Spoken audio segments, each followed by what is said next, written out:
أعزائي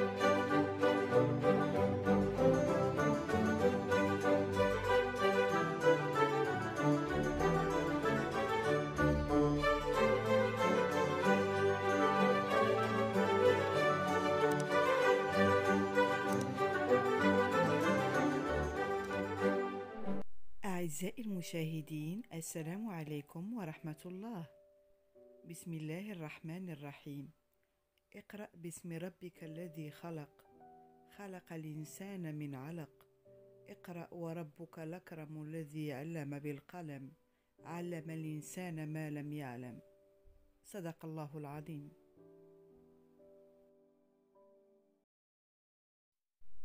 Bonjour chers abonnés et bienvenue dans une nouvelle leçon. Soyez attentifs. Allez-y, c'est parti. Continuons notre série de leçons concernant les formules de politesse.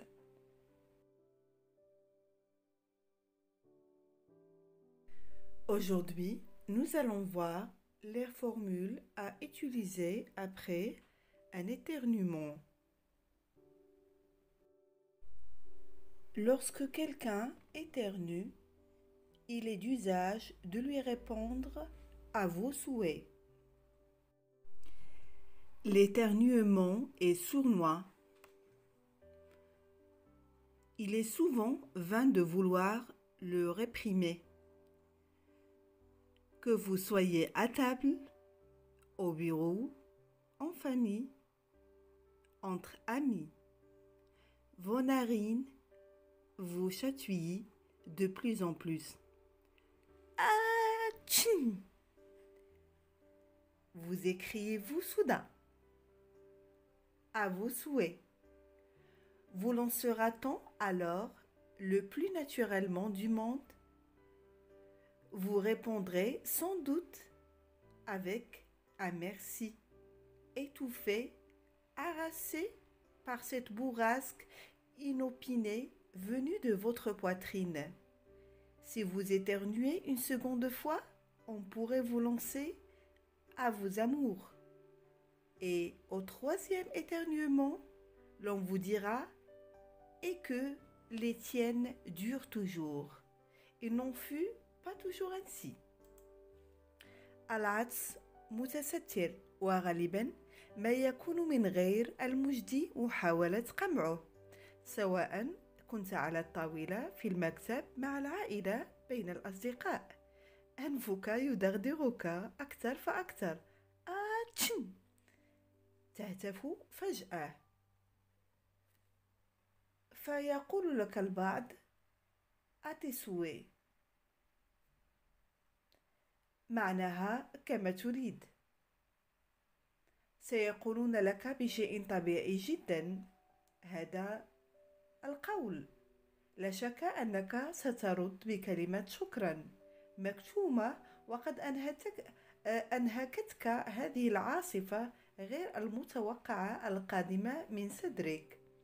إذا عطست للمرة الثانية قد يقول أحدهم أتزموغ، معناها إلى أحبائك. وفي العطسة الثالثة يقال لك ودامت لك. Et que les tiens durent toujours.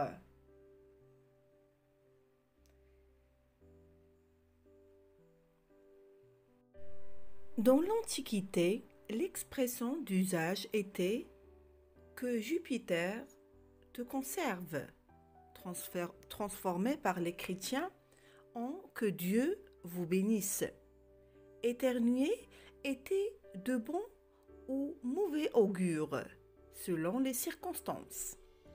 Celles-ci, très aléatoires, pouvaient dépendre par exemple de la position de la lune ou du moment de la journée. En cas de mauvais augure, user de cette expression permettait de protéger de la malchance par l'invocation d'une divinité. Au contraire, si les circonstances étaient favorables, éternuer était le signe du passage d'un esprit divin. On le saluait donc humblement. في العصور القديمة كان التعبير المعتاد هو ليكن جوبيتر يحفظك. يحوله المسيحيون إلى ليكن الله يحفظك. وكان العطاس أو العطاس فعل خير أو شر حسب الظروف، وهذه عشوائية جدا، ويمكن أن تعتمد على سبيل المثال على موقع القمر أو الوقت من اليوم في حالة النذير السيء، فإن استخدام هذا التعبير جعل من الممكن الحماية من الحظ السيء من خلال استدعاء الألوهية. وعلى العكس من ذلك، إذا كانت الظروف مواتية كان العطاس علامة مرور روح إلهية، ولذلك تستقبل بكل تواضع. Au Moyen Âge, lors de l'effroyable épidémie de peste qui tua entre 1347 et 1352 près de 30 à 50% de la population européenne, éternuer était le premier symptôme de la maladie. Dire à vos souhaits au potentiel malade était une manière de lui souhaiter la santé et de conjurer un destin funeste.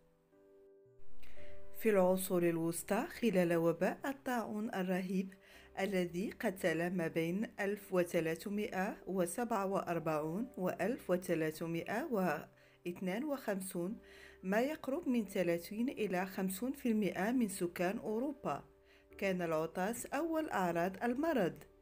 إن قول بارك الله فيك للشخص الذي يحتمل أو يحتمل أن يكون مريضا كان وسيلة لتمني له الصحة وتجنب مصير كارثي.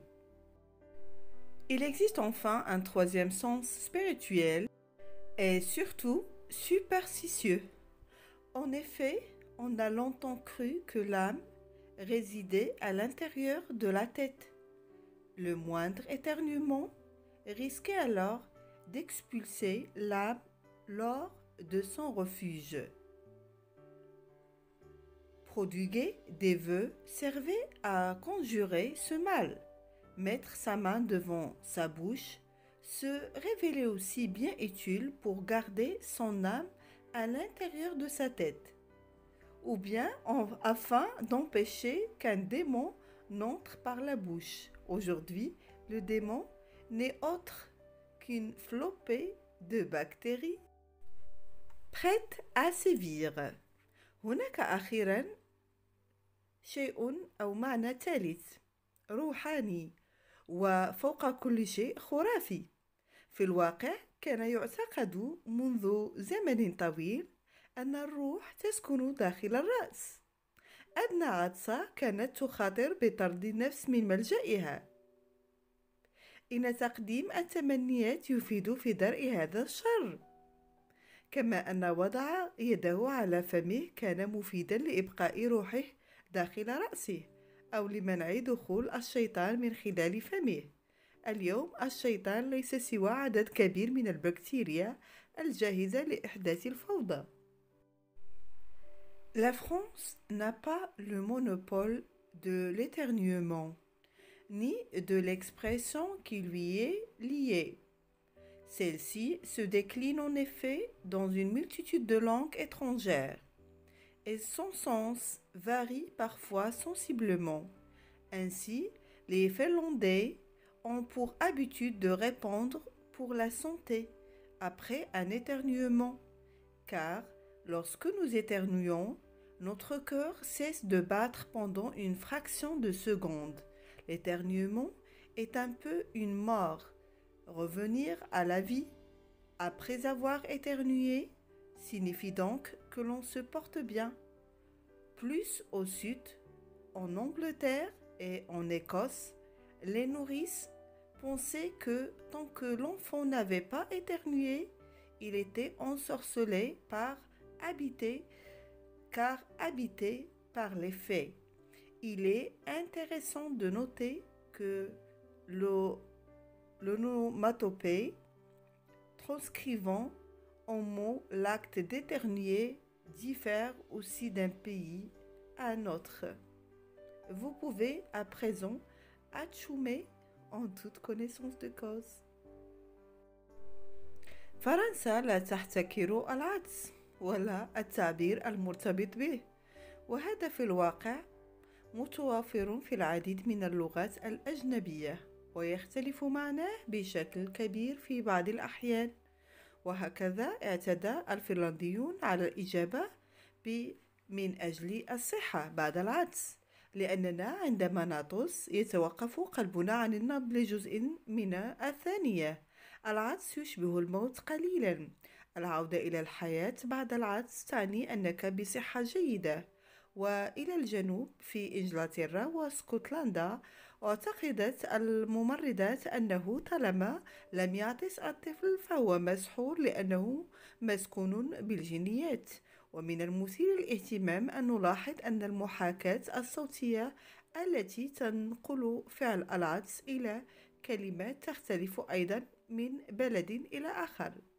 يمكنك الآن العطس مع المعرفة الكاملة بالحقائق. Depuis le début de l'hiver, c'est officiel. Nous éternuons. Rien d'étonnant à cela. En revanche, ce qui peut étonner, ce sont les souhaits que l'on prononce pour accompagner chaque éternuement. Le premier est facile, à tes souhaits. Le deuxième, à tes amours. Appelle généralement une réponse comme et que les tiennes durent toujours. À adapter selon la personne avec la variante et que les tiennes commencent un jour. في بداية فصل الشتاء يصبح الأمر رسميا. نحن نعطس. ليس هناك ما يثير الدهشة في هذا، ولكن ما قد يثير الدهشة هو التمنيات التي نقولها مع كل عطسة. الأولى سهلة، à tes souhaits. والثانية إلى أحبابك، à tes amours. عادة ما يستدعي الرد مثلا وقد يدوم ردك إلى الأبد ليتم تكييفها وفقا للشخص صاحب الاختلاف وليبدأ يومك يوما ما. La sunna recommande à celui qui éternue de dire Alhamdulillah, louange à Allah, exalté soit-il. Et celui qui l'entend éternuer doit lui dire Yarhamukallah, qu'Allah te fasse miséricorde. Le premier doit alors répondre Yahdikum Allah wa yuslihu balakum, qu'Allah vous guide vers le bon chemin et dissipe vos soucis. D'après Abu Huraira, le prophète a dit lorsque l'un d'entre vous éternue, qu'il dise Alhamdulillah, louange à Allah, et que son compagnon lui dise Yarhamukallah, qu'Allah te fasse miséricorde. Dans ce cas, que le premier lui réponde Yahdikum Allah wa yuslihu balakum, qu'Allah vous guide vers le bon chemin et enlève vos soucis. D'après Al-Bukhari, et Allah c'est mieux.